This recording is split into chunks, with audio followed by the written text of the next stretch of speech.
रात के करीब 2 बजे थे। कमरा बिल्कुल शांत था। बाहर सड़क पर गाड़ियां चल रही थी, लेकिन उस कमरे के अंदर जैसे समय रुक गया था। एक इंसान अकेला बैठा था। उसके फोन पर कई सारे मैसेज थे, लेकिन उसने किसी का जवाब नहीं दिया। वो बस चुपचाप सामने देखता रहा। उसके दिमाग में शायद बहुत सारी बातें चल रही थी। कुछ पुराने सवाल, कुछ टूटे हुए रिश्ते, कुछ अधूरे सपने और एक ऐसा दर्द जिसके बारे में उसने कभी किसी से खुलकर बात ही नहीं की। लेकिन सवाल ये है कि क्या जिंदगी में ऐसा भी समय आ सकता है जब इंसान को लगे कि अब कोई रास्ता नहीं बचा है? क्या सच में कोई इंसान इतना परेशान हो सकता है कि उसे अपनी जिंदगी खत्म करने का ख्याल आने लगे? आज की हमारी कहानी इसी सवाल से शुरू होती है। आखिर कोई इंसान आत्महत्या के बारे में सोचने की स्थिति तक पहुंचा कैसे है? इस कहानी को आगे समझने से पहले ये समझते हैं कि आत्महत्या होती क्या है। सरल भाषा में कहें तो जब कोई व्यक्ति जानबूझकर अपनी जान लेता है तो उसे आत्महत्या कहा जाता है। और वो कोई व्यक्ति अपनी जान लेने की कोशिश करता है लेकिन उसकी मौत नहीं होती है तो उसे आत्महत्या का प्रयास कहा जाता है। लेकिन एक बात समझना बहुत जरूरी है, आत्महत्या को सिर्फ एक आखिरी घटना के तौर पर देखना पूरी कहानी नहीं बताता, क्योंकि इसके पीछे कई तरह के विचार हो सकते हैं, कई भावनाएं हो सकती हैं और जिंदगी की कई मुश्किल परिस्थितियां भी हो सकती हैं। आइए समझते हैं ये सफर शुरू कहाँ से होता है। हर इंसान के मन में आत्महत्या के विचार एक जैसे नहीं आते। कभी ये बस एक छोटे ख्याल की तरह आते हैं, जैसे कि काश मैं कुछ समय के लिए सबसे दूर चला जाऊं। कभी इंसान सोचता है कि शायद मेरे बिना दूसरे लोगों की जिंदगी आसान हो जाएगी। और कुछ लोगों में ये विचार बहुत ज्यादा गंभीर हो सकते हैं, वो अपनी मौत के बारे में सोचने लगते हैं। इस अलग अलग तरह के विचार को आत्महत्या के विचार कहते हैं। लेकिन यहाँ एक बहुत जरूरी बात है, ऐसे विचार किसी भी इंसान के मन में आ सकते हैं और हर व्यक्ति इन्हें अलग तरह से महसूस करता है। किसी को लग सकता है कि मेरी जिंदगी का कोई मतलब नहीं है, किसी को लग सकता है मैं किसी काम का नहीं हूँ या मैं अपने परिवार के ऊपर बोझ बन गया हूँ, और किसी को ऐसा लग सकता है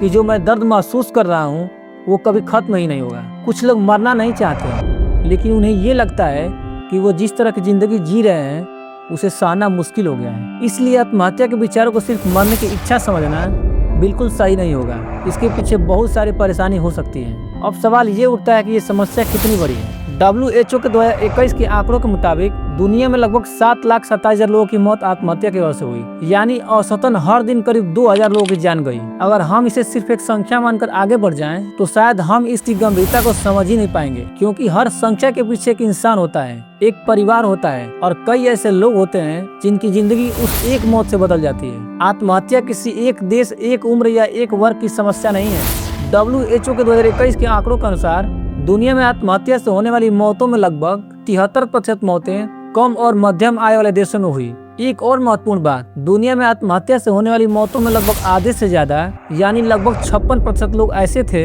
जिनकी उम्र 50 साल से कम थी। यानी ये सिर्फ बुजुर्गों की समस्या नहीं है, युवाओं में भी इसका असर काफी गंभीर है। 15 से 29 साल की उम्र के लोगों में आत्महत्या दुनिया में मौत का तीसरा बड़ा कारण थी, और 15 से 19 साल के किशोरों में लड़के और लड़कियों को मिलाकर आत्महत्या मौत का चौथा बड़ा कारण थी। अगर पुरुष और महिलाओं की बात करें तो दुनिया में आत्महत्या से होने वाली मौतों की दर पुरुषों में ज्यादा पाई गई। पुरुषों की दर करीब 12 प्रति 1 लाख थी, जबकि महिलाओं में ये दर करीब 6 प्रति 1 लाख थी। यानी पुरुषों में ये दर महिलाओं की तुलना में लगभग 2 गुना थी। ये आंकड़े हर देश में एक जैसे नहीं होते हैं। अब अगर भारत की बात करें तो यहाँ भी आत्महत्या एक गंभीर सार्वजनिक स्वास्थ्य समस्या है। 2016 के उपलब्ध आंकड़ों के अनुसार भारत में आत्महत्या से होने वाली मौतों की दर करीब 16 प्रति 1 लाख आबादी थी। उस समय दुनिया की औसत दर करीब 10 प्रति 1 लाख थी, यानी उस समय भारत की दर वैश्विक औसत से काफी ज्यादा थी। लेकिन भारत की कहानी में सिर्फ ये संख्या महत्वपूर्ण नहीं है, महत्वपूर्ण ये भी है कि इसका असर किन लोगों पर ज्यादा पड़ रहा है। खासकर 15 से 29 साल की उम्र वाले युवा वर्ग एक महत्वपूर्ण जोखिम वाले समूह में आते हैं। इसके अलावा बुजुर्ग और विशेष जरूरत वाले लोग भी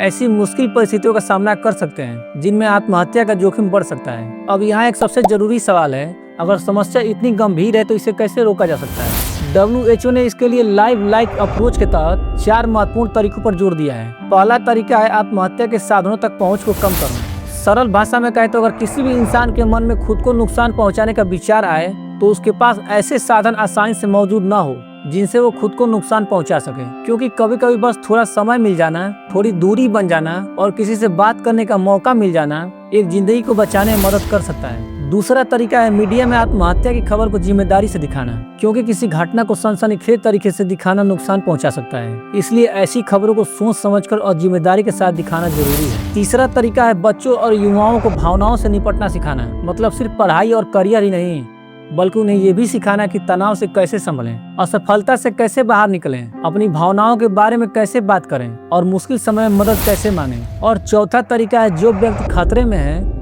उसको समय पर पहचानना और उसकी मदद करना, उसकी परेशानी को समझना, सही तरीके से उसकी स्थिति को देखना, जरूरत पड़ने पर उसे इलाज देना और बाद में भी उसका हाल पूछते रहना। लेकिन आत्महत्या रोकना सिर्फ अस्पताल या डॉक्टर की जिम्मेदारी नहीं है, इसके लिए सभी लोगों को मिलकर काम करना पड़ेगा, जैसे कि स्वास्थ्य विभाग, स्कूल और कॉलेज, रोजगार से जुड़े विभाग, कानून और न्याय व्यवस्था, मीडिया और समाज के आम लोग भी।